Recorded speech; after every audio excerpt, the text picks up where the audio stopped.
Hey there everyone, it's Willow Wolfe, and today I'm going to show you how to paint a vibrant pink daisy with some super simple techniques using my Callia chisel blenders. We're going to start with mixing some pink tones that are really pretty and vibrant and colorful, and we're going to use a couple different values to do that, a couple different colors. This is my Posh Water Mixable Oil palette. It's actually a palette that you can use for oil, acrylic, and it's glass, which means it's really super easy to clean up. You can see my lights glaring off it for the sake of the video, probably glaring in the large light I have above me. But just to give you an idea of the colors we're going to use today, this is my magenta. This is my red violet. Now you can mix red violet with magenta and ultramarine blue, but I'm just going to use it right out of the tube. And I'm going to show you what this looks like when you get that white mixed into it, just to see what kind of tone it is. Absolutely beautiful. Now, if I wanted to mix this color, I always like to just kind of do a little bit of color mixing to show. This is my ultramarine.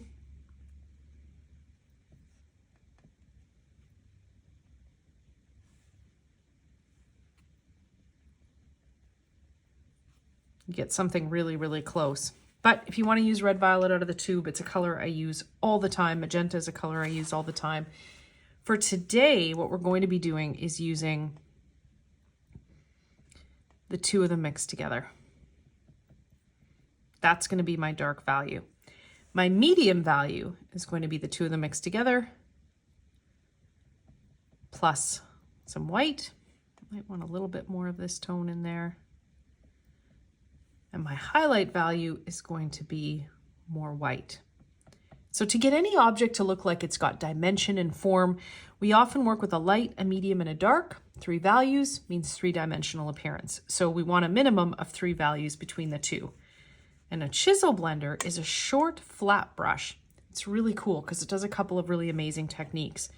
One is that it blends between values softly. So there's my dark and medium. I'm just going to show you right here on the palette how that blends the two together. Let's look between the medium and light.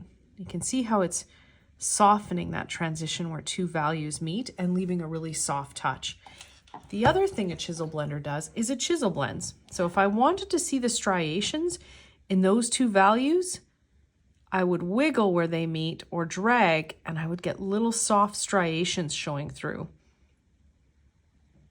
And that sometimes helps us mimic the appearance of the veins of a flower petal or a leaf. Chisel blenders are one of my favorite brushes. I use them all the time. So now that I've decided what colors I'm going to use, I'm going to make sure I have a little piece of paper towel near me to wipe my brush out, and we're going to get started. So I've got a daisy transferred onto the surface here. WillowWolfe.com has a whole bunch of different tutorials, line drawings, and all of our painting classes include the line drawing that you can trace onto a surface. So if you don't know how to draw, don't worry about it. We focus on the painting techniques. And what we're going to do here is we're going to start off by showing you where to put your dark, your medium, and your light. So I'm going to brush mix those 2 colors together, the magenta and the red violet, and I'm going to pick a petal. And I'm going to apply the petal to the surface, or the dark to the surface at the base of that petal. I'm going to pick up a little bit of a medium value. So that magenta, I'm just going to mix a little bit of it here. And you could pre-mix this with a palette knife if you want. I'm going to add a bit of white to it. I'm going to come right up next to it. You'll notice how I'm kind of rounding things out a bit, curving them. And then let's further lighten that. So it's basically white with just a little bit of whatever's in your brush. It could be a little lighter than that.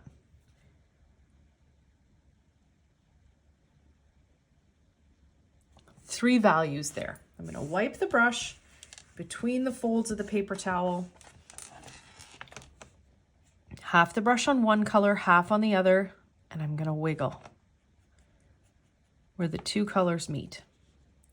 Wipe the brush, wiggle where the 2 colors meet. And look at the smooth transition between values that we get there. Really, really nice transition. I'm going to take the chisel edge of the brush curve that, kind of touching the outside of the petal, and make sure I've got the shape that I want there. Now, if I wanted to deepen it, I could take a little bit of red violet or a little bit of just pure magenta. I'm going to put a bit of that darker color back in. And I'm going to wiggle. Okay. In 10 seconds, you've painted a petal. So let's do another one. Now the trick here is that this petal is coming over top of the one beside it. So I'm going to come behind it with a little bit of that shadow color. And we'll straighten out those edges later. That's the beauty of a water mixable oil paint or an oil paint, is that you can really fix, change the shape after the fact, because your paint doesn't dry right away.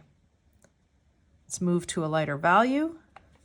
Let's wipe the brush. So before we blend, we wipe the brush, wiggle,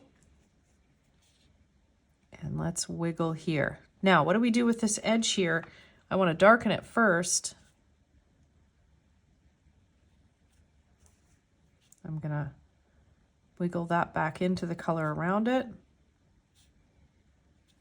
Now, if I want that edge to stand out more, I work on a Lazy Susan all the time, probably one of my favorite little tools. I'm gonna load on a little bit of white, touch at the top of the petal, drag down, going right into the center. I'm not worried about getting paint in that center, doesn't matter. I'm still upside down. There's a little dark petal back here. Now, when you're in the back, you're not going to have a lot of light because it's covered up by the petals around it. So I'm just going to take a little bit of medium. I could probably drop to a smaller brush and drag that down. I'm just going to leave it nice and dark back there. Let's turn this back around and move on to our next one. Now, if we wanted, we could have more magenta in this one. So let's come in with some more that magenta tone, add some pink to it. You're going to see quite a difference here, and I kind of want to play with that a little bit with the different values a bit. I'm going to take this color and come right down here, dragging in, wipe the brush. I'm going to wiggle, and then I'm going to wiggle here where the light and the medium meet. Look at the difference in value here. Sometimes we want values to be consistent and the same every time, but sometimes it's nice to just let them do their thing. So if I wanted to make sure that I had some tie-in between the two different sections, I might add just a little bit of red violet and move that up to make sure that they're matching, even though this has a bit of a warmer tone to it. We're going to come to the next one here that's in front. Add your dark.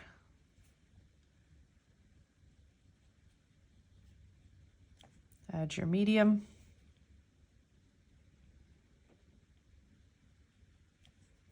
Add your light. Wipe the brush between the folds of the paper towel. We don't use water when we're blending with oil because we want the paint to stay a nice, rich, creamy consistency. I'm going to wiggle between the dark and the medium. Wipe the brush, wiggle between the medium and light. And then I'm going to take a little bit of that light, drag it in. And the light is really just kind of a dirty white tone. Take a little bit of it. I'm going to do this side. I think I missed this side before, and we've still got to come in and paint back here. So we can always do this again. Again, the beauty of an oil base is that you have hours to blend and play with your paint, and that makes it just so much fun. I'm going to drop to a smaller brush. I've been using a 6 or an 8. Probably could be using a 6, but I've been using an 8. And I want to get these little guys in here. I'm going to take this darker or deeper tone of red violet. I'm going to get right in here.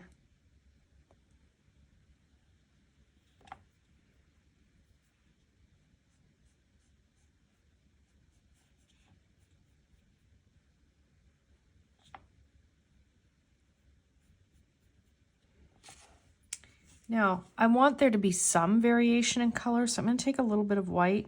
I'm just going to streak it down there.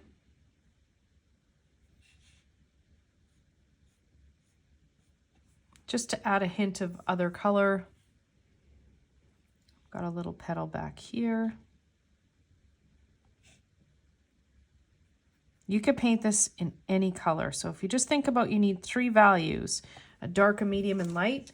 You could have a blue daisy in a dark blue, medium blue, and light blue. You could have any color that you want. And we're gonna add some other tones in here later. And that, again, the beauty of an oil-based paint is that you can come back and really play with the values in there at a later date. So I'm gonna go back. I like working with a larger brush. And one of the reasons is that it covers more area at a time. Starting with my dark here, coming right into the center. And I find that sometimes when you work with a larger brush, when you get used to it, it blends a little bit smoother because it's covering more surface area in a single stroke. So it really just depends on what you're comfortable with. Wipe the brush. And you can blend between the light and the medium first, or between the dark and the medium. Now we're wiggling where 2 areas meet. I could also streak it in. You'd get a slightly more obvious striation. We're gonna do a lot more of this highlighting later, but let me just show you what that looks like. So let's say I pick up some straight white. I really wanna see that come down into the petal. Really cool. So you can see then, you often see little ripples in daisy petals. So just as an example, we might wanna come in and add more of that ripply effect in each petal there. And I actually think before I get too far down this side of the daisy, I'm gonna come back in and do a little bit of that now. Otherwise, I run the risk of getting my hand in the paint.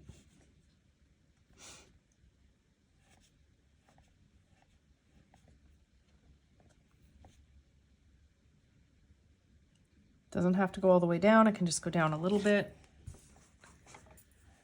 Lots of fun. So what happens if I want to deepen the shading in there? Let me take a little bit of red violet, a touch of ultramarine,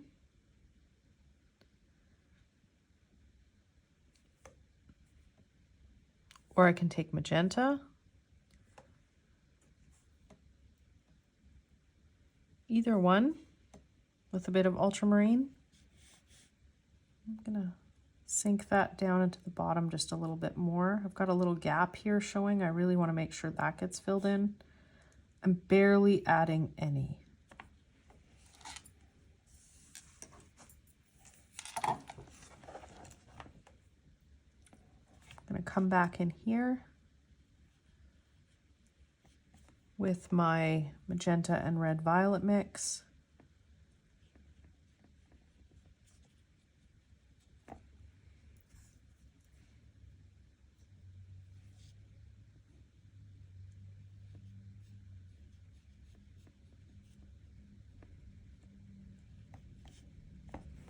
Now with a chisel blender, when I want a nice smooth line somewhere,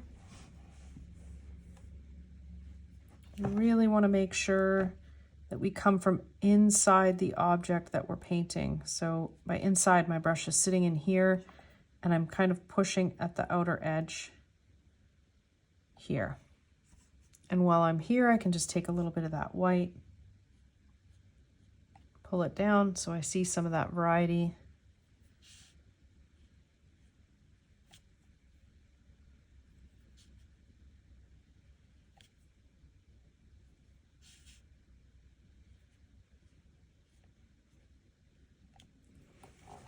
Okay, and we'll just keep moving along here.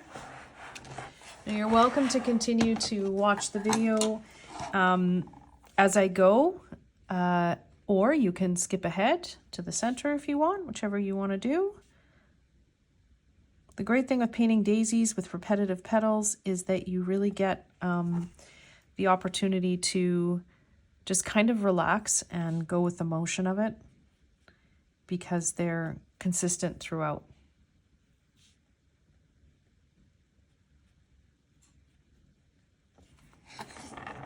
You never need to worry if you go outside the lines a little bit. It's easy to clean up.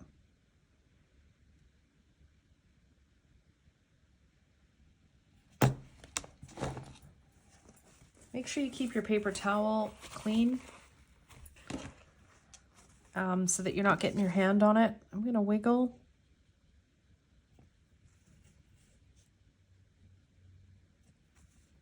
Let's get some of this lighter color in here. You don't need a lot of paint on your brush for this.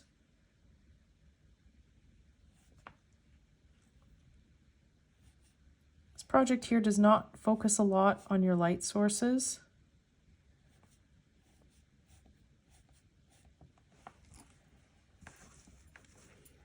Just kind of paints happy petals all the way through.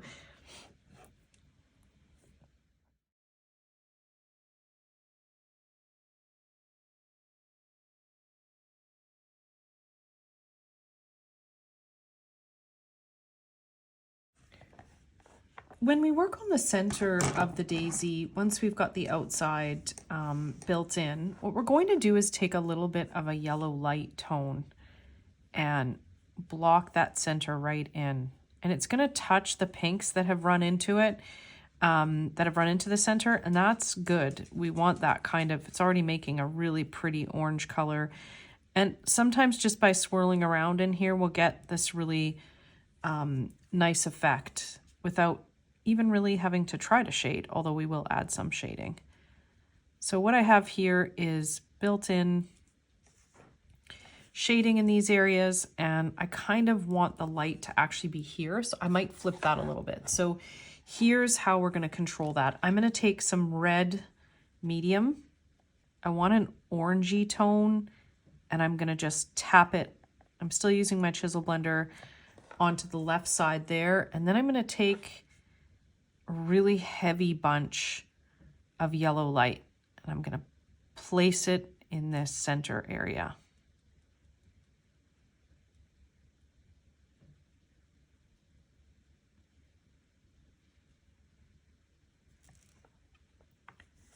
That gives us lots and lots of texture, and it really just pops that center up quite a bit. And then I'm going to take some white, and I'm just picked up a giant kind of glob of it, and I'm patting it on. And you don't really want the white to hit the red light, otherwise it turns very pinky. So I'm going to reload in some red light, just tap that back on, kind of running into the center a little bit there.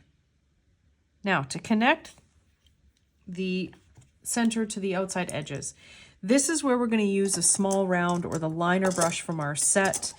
And the reason is that the liner brush gives us a much finer line and a little dot, little globs of dots where we want them. So I'm going to grab some water. I forgot my water. And so because this is water mixable oil, that's the beauty of it. We get to use water. I want you to kind of see what I'm doing here. I'm going to dip in the water. And first thing I'm going to do is pick up a little bit of this red. So I'm thinning the red almost to the consistency of ink. And then I'm dropping. So I'm scooping it up. And I'm dotting in and out on the left side of where the center meets the petals. And so this does a couple things. It adds texture. It connects the center to the petal area. And it gives us a little bit of additional form and dimension. And just because it's light over here doesn't mean we wouldn't have some of these dots over here. And this warm red really creates a beautiful kind of depth to the daisy in contrast to some of the cool pinks that we have. So don't be afraid to mix warms and cools in different ways. Sometimes we get nervous and say, well, I have this pink, I can't add another one. Yes, you can. You can absolutely play around. Now I want to get some white. Consistency again of almost an ink. Roll my liner inside the puddle of paint. Am I outside? Oh, you can't see me. Hold on. I'm going to show you over here. Let's come over here. Just make sure you can see. Thin it.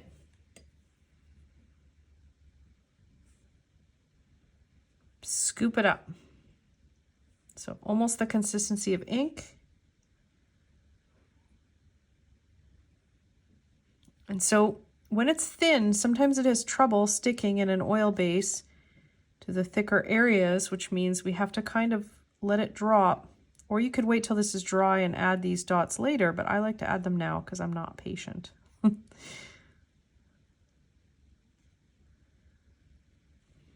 And just because it's dark over here doesn't mean we don't have